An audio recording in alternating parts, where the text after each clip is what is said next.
ആ hybrid system തന്നെയാണ് ഏറ്റവും ബെനിഫിറ്റ് ചെയ്യുന്നത് എനിക്ക്. കാരണം സെൽഫ് സ്റ്റഡിക്ക് നല്ലോണം ടൈം ഉണ്ടായിരുന്നു. ഓഫ്ലൈൻ ക്ലാസ്സിൽ ആദ്യം നമ്മൾ എക്സാം എഴുതിയിട്ടില്ലേ ഓഫ്ലൈൻ ക്ലാസ്സിലേക്ക് കിടക്കുന്നത്? അത് സ്റ്റാർട്ടിങ് മുതൽ തന്നെ ഈ എക്സാം സീരീസ് നല്ലോണം എന്റെ ഒരു മാർക്ക് ഇംപ്രൂവ് ചെയ്യാനുള്ള മെയിൻ കാരണം അതാണ്. ക്ലാസ്സുകളൊക്കെ വേറെ ലെവലാണ്. അത് വേറെ ഏത് ഇൻസ്റ്റിറ്റ്യൂഷൻ ആയാലും എനിക്ക് സൈലത്തിന്റെ ക്ലാസ് തന്നെയാണ് ഏറ്റവും ബെസ്റ്റ് ആയിട്ട് തോന്നുന്നത്. ബുദ്ധിമുട്ട് എന്ന് പറയാന് ലൈക്ക് കെമിസ്ട്രിയിൽ എനിക്ക് പ്രത്യേകിച്ച് ഇൻഓർഗാനിക്കിനോടൊരു എന്താണെന്നറിയില്ല, ഒരു പണ്ടേ ഉള്ള ഒരു വെറുപ്പാണ്. ഹായ്, 2024 നീറ്റ് എക്സാമിലെ സൈലത്തിന്റെ ടോപ്പറാണ് എന്റെ മുന്നിലിരിക്കുന്നത്. 711 മാർക്കുമായി ഫിത്തിനാണ്. ഹായ് ഫിത്തിൻ, എന്ത് തോന്നുന്നു? എന്താ ഇപ്പൊ പറയേണ്ടിന്ന് അറിയില്ല, സന്തോഷം തന്നെ. ഓക്കെ, മോള് പ്രതീക്ഷിച്ചിരുന്നോ ഈ ഒരു 700+ സ്കോർ പ്രതീക്ഷിച്ചിരുന്നോ? സത്യം പറയില്ല, ഞാൻ വിചാരിച്ചു ലൈക്ക് ക്ലോസ് ടു 700, ഒരു 680 690 സംതിങ് ആയിരുന്നു. കാരണം എനിക്ക് കുറെ സില്ലി മിസ്റ്റേക്ക് ഒക്കെ പൊതുവെ വരുന്ന ആളായോണ്ട് അപ്പൊ ഇത് അബവ് എക്സ്പെക്റ്റഡ് ആണ്. ഫസ്റ്റ് ടൈം ആണോ ഒരു 700+ സ്കോറിലേക്ക് മോൾ എത്തുന്നത്? ഏതോ ഒരു എക്സാമിന് മാത്രം ജസ്റ്റ് ഒന്ന് ക്രോസ് ചെയ്തിട്ടുണ്ട് 700, അല്ലാതെ ടിപ്പിക്കലി ഇങ്ങനെ വരില്ല. മോള് റിപ്പീറ്റ് ആണോ റീ റിപ്പീറ്റ് ആണോ? First time repeat. First repeat ചെയ്യണം. എങ്ങനെയാ സൈലത്തിലേക്ക് വരുന്നത്? സൈലത്തില് എല്ലാവരും ഇങ്ങനെ പറയുന്നുണ്ടല്ലോ സൈലത്തിന്റെ അഭിപ്രായമൊക്കെ, അപ്പം ചേരാൻ തോന്നി.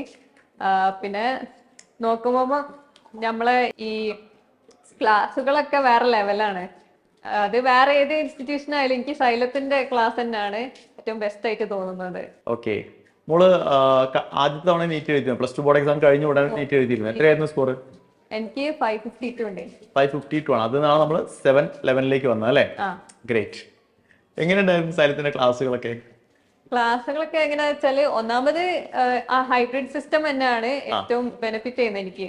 കാരണം സെൽഫ് സ്റ്റഡിക്ക് നല്ലോണം ടൈം ഉണ്ടായിരുന്നു.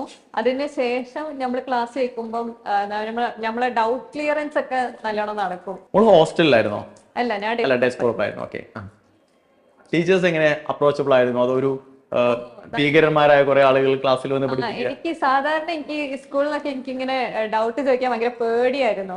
പക്ഷെ നമ്മളെ സൈലത്തെ ഈ ടീച്ചേഴ്സ് ഒക്കെ നല്ല അപ്രോച്ചബിൾ ആണ്. എനിക്ക് എന്ത് സംശയം വന്നാലും ഞാൻ ചോദിക്കും.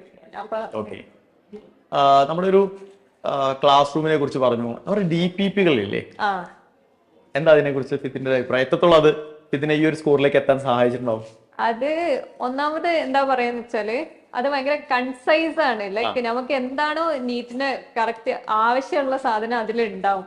ഇപ്പൊ നമ്മൾ അത് റെഫർ ചെയ്താല് അത് തന്നെ മതിയാവും. കാരണം നല്ല റിവിഷനൊക്കെ നല്ല യൂസ്ഫുൾ ആവുന്നുണ്ട്. മൈൻഡ് മാപ്പുകള് ലാസ്റ്റ് ഡേ റിവിഷന് വേണ്ടി. അപ്പം പിന്നെ എനിക്ക് ഏറ്റവും കൂടുതൽ ഈ ടെസ്റ്റ് സീരീസ് ആണ് ഏറ്റവും നല്ല ബെനിഫിറ്റ് ചെയ്തത്.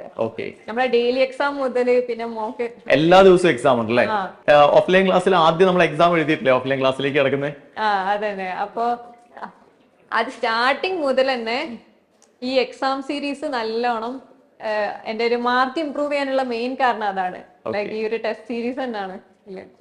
നമ്മളിപ്പോ ഈ ഡെയിലി എക്സാം എന്ന് പറയുമ്പോൾ നമ്മുടെ ക്ലാസ് റൂമിൽ ഇരുന്നിട്ട് തന്നെയാണല്ലോ നമ്മൾ എഴുതുന്നത്. നോർമലി ക്ലാസ് റൂമിൽ ഇരുന്ന് എഴുതുമ്പോൾ നമുക്ക് എപ്പോഴും ഉടായ്പൊക്കെ കാണിക്കാനുള്ള ഒരു ടെൻഡൻസി ഉണ്ടാവല്ലോ. അങ്ങനത്തെ ഒരു പോസിബിലിറ്റി ഒക്കെ ഉണ്ട്? അതോ സ്ട്രിക്റ്റ് ആയി തന്നെ എക്സാമിന്റെ ഒരു സീരിയസ്നെസ്സോട് കൂടി തന്നെയാണോ പരീക്ഷകൾ? സീരിയസ്നെസ് എന്തായാലും എനിക്ക് അതന്നെ ഫീൽ ചെയ്യുന്നത്. ഞാൻ ഓരോ എക്സാം എഴുതുമ്പോഴും കറക്റ്റ് ഒരു നീറ്റ് മോഡൽ എഴുതുന്ന ഒരു ഫീൽ ഉണ്ട്. അതുകൊണ്ടാണ് എനിക്ക് നീറ്റ് എക്സാം എഴുതുമ്പോഴും എനിക്ക് ഒരു ടെൻഷനും ഇല്ലാണ്ടിരിക്കാനുള്ള കാരണം തന്നെ അതാണ്. അതുപോലെ ഡെയിലി എക്സാമിന് പുറമെ വേറെ എന്തൊക്കെ എക്സാമുകളാണ് സൈലത്തിൽ ഉണ്ടായിരുന്നത്? ഡെയിലി എക്സാം അല്ലാണ്ട് നമ്മള് GIB ഉണ്ട്. അപ്പം GIB ഓരോ മാസം നടക്കുന്നുണ്ട്. വീക്കിലി എക്സാമുകൾ ഉണ്ടായിരുന്നോ? വീക്കിലി ഉണ്ടായിരുന്നു. അത് ചാപ്റ്റർ വൈസ് ആയിരിക്കും. പിന്നെ അപ്പം ഈ GIB എന്ന് പറയുന്നത് GIB it's like neat mock exam. Like അത് തന്നെയാണ്. കാരണം അതേ ചുറ്റുപാടില് അതേപോലത്തെ ഒരു അന്തരീക്ഷത്തിൽ നമ്മൾ പോയി എഴുതുന്ന ഒരു പരീക്ഷ അല്ലേ? കറക്റ്റ് ഒരു ഫീൽ എന്താ പറയേണ്ടി അറിയില്ല. അതന്നെ. ഏതെങ്കിലും GIB സ്കിപ്പ് ചെയ്തിട്ടുണ്ടോ? ഏതെങ്കിലും പരീക്ഷകൾ സ്കിപ്പ് ചെയ്തിട്ടുണ്ടോ? ഇല്ല, ഒരു പരീക്ഷ സ്കിപ്പ് ചെയ്തിട്ടില്ല. Okay, very good. ഈ പരീക്ഷകളൊക്കെ റിസൾട്ട് ഉടനെ വരുമായിരുന്നു അതോ ഒരുപാട് സമയമെടുത്തൊക്കെയാണ് വരാറുള്ളത്? എനിക്ക് വളരെ ഡിലേ വരുന്നു തോന്നുന്നില്ല. ഏകദേശം കറക്റ്റ് ടൈം ആകുമ്പോഴത്തേക്ക് റിസൾട്ട് കിട്ടാറുണ്ട്. അതിന്റെ റാങ്ക് ലിസ്റ്റും കാര്യങ്ങളെല്ലാം നിങ്ങൾക്ക് തരാറുണ്ട് അല്ലേ? അപ്പൊ ഓരോ തവണ പരീക്ഷ കഴിയുമ്പോൾ നമ്മൾ എവിടെയാണ് നിൽക്കുന്നത് എന്നതിനെ കുറിച്ച് ഒരു ഐഡിയ കിട്ടുമായിരുന്നോ? എനിക്ക് ലൈക്ക് എനിക്കൊരു കോൺഫിഡൻസ് കിട്ടീനു ഇങ്ങനെ ഈ എക്സാം എഴുതുമ്പോൾ എനിക്ക് നീറ്റ് ക്രാക്ക് ചെയ്യാൻ പറ്റും എന്നുള്ളൊരു കോൺഫിഡൻസ് ഈ എക്സാമിലൂടെയാണ് വന്നത്. കാരണം എനിക്കൊരു 650 660 ആ റേഞ്ചിലൊക്കെ ഇങ്ങനെ വന്നിരുന്നു അവസാനത്തെ GAB ആകുമ്പോഴത്തേക്ക്.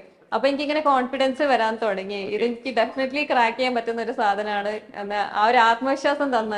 എപ്പോഴെങ്കിലും മാർക്ക് ഇങ്ങനെ കുറഞ്ഞു പോകുന്ന സമയത്ത്, നമ്മൾ ഭയങ്കര ഡെസ്പ് ആയിരിക്കുന്ന സമയത്ത് മെന്റേഴ്സ് ഒക്കെ ഒന്ന് ചോദിക്കായിരുന്നു എന്താ ആ ഒരു സപ്പോർട്ടും കാര്യങ്ങളൊക്കെ എങ്ങനെയായിരുന്നു? അവര് നല്ല സപ്പോർട്ടീവ് ആണ്. എനിക്ക് ലൈക്ക് മാർക്ക് കുറഞ്ഞാലും അവരിങ്ങനെ പറയും ഇത് ഒരു എക്സാം അല്ലേ, ഇതൊക്കെ ഇനി അങ്ങോട്ട് വരുന്ന നമുക്ക് ഇനി അങ്ങോട്ട് വരുന്ന എക്സാമിലൊക്കെ നമുക്ക് ഇനിയും ഇംപ്രൂവ് ചെയ്യാലോ. ഇത് ഒരു എക്സാം നമ്മളെ ഡിസൈഡ് ചെയ്യൂലല്ലോ നമ്മളെ നീറ്റ് എക്സാം എങ്ങനെയായിരിക്കും എന്നുള്ളത്. ഇതിന്റെ ഏറ്റവും ഫേവറേറ്റ് സബ്ജക്ട് ഏതായിരുന്നു? എനിക്ക് ടിപ്പിക്കലി ബയോളജി തന്നെയാണ് ഏറ്റവും ഇഷ്ടം. ഓക്കെ, ഏറ്റവും ബുദ്ധിമുട്ട് ഏതായിരുന്നു? ബുദ്ധിമുട്ട് എന്ന് പറയാന് ലൈക്ക് കെമിസ്ട്രിയിൽ എനിക്ക് പ്രത്യേകിച്ച് ഇൻഓർഗാനിക്കിനോട് ഒരു എന്താന്നറിയില്ല, ഒരു പണ്ടേ ഉള്ള ഒരു വെറുപ്പാണ്. എങ്ങനെയാ അതിനെ ഓവർകം ചെയ്തിട്ട്? ഓവർകം ചെയ്യുന്ന ഈ ഇൻഓർഗാനിക് കെമിസ്ട്രി ആകുമ്പോൾ എന്റെ പ്രശ്നം എന്താ വെച്ചാല് പെട്ടെന്ന് മറന്നു പോകും. ലൈക്ക് എത്ര നോക്കിയാലും ശരിക്കും അത് നമ്മൾ മെമ്മറൈസ് ചെയ്യേണ്ട സംഗതിയാണ്. മെമ്മറൈസ് ചെയ്യുന്ന സാധനമാണ്. അതുകൊണ്ടാണ് എനിക്ക് ആദ്യം അതിനോടൊരു ഇഷ്ടം കേട് വന്നത്. പിന്നെ എന്നാലും എനിക്കത് വേറെ ചോയ്സ് ഇല്ല, അത് തന്നെ ചെയ്യണല്ലോ. അപ്പം ഞാന് കുറെ നോട്ട്സ് ഉണ്ടാക്കി, നമ്മളെ DPP റെഫർ ചെയ്തിട്ടും കുറെയൊക്കെ നോട്ട്സ് ഉണ്ടാക്കി അത് വീണ്ടും വീണ്ടും റിവൈസ് ചെയ്തോണ്ടേ നിന്ന് നീറ്റ് എക്സാം വരുന്നവരെ അത് നോക്കിയോണ്ട് നിന്ന്. കാരണം അല്ലെങ്കിൽ മറന്നു പോവല്ലോ, അങ്ങനെ തീരെ മറന്നു പോവരുത് എന്നൊരു ഇതിലായിരുന്നു. അപ്പൊ തിയറി ക്ലാസ്സുകളും കാര്യങ്ങളും എനിക്ക് തോന്നുന്നു നമ്മളൊരു ഡിസംബറോട് കൂടി നമ്മളെ പോർഷൻസ് എല്ലാം കംപ്ലീറ്റ് ആയത്. അത് കഴിഞ്ഞിട്ട് പിന്നെ നമ്മളൊരു റിവിഷൻ പ്രോഗ്രാം ഏതൊക്കെ രീതിയിലായിരുന്നു? റിവിഷൻ പ്രോഗ്രാമില് എനിക്ക് തോന്നുന്നു LMRP എന്നാണ് സ്റ്റാർട്ട് ചെയ്തത്. LMRP.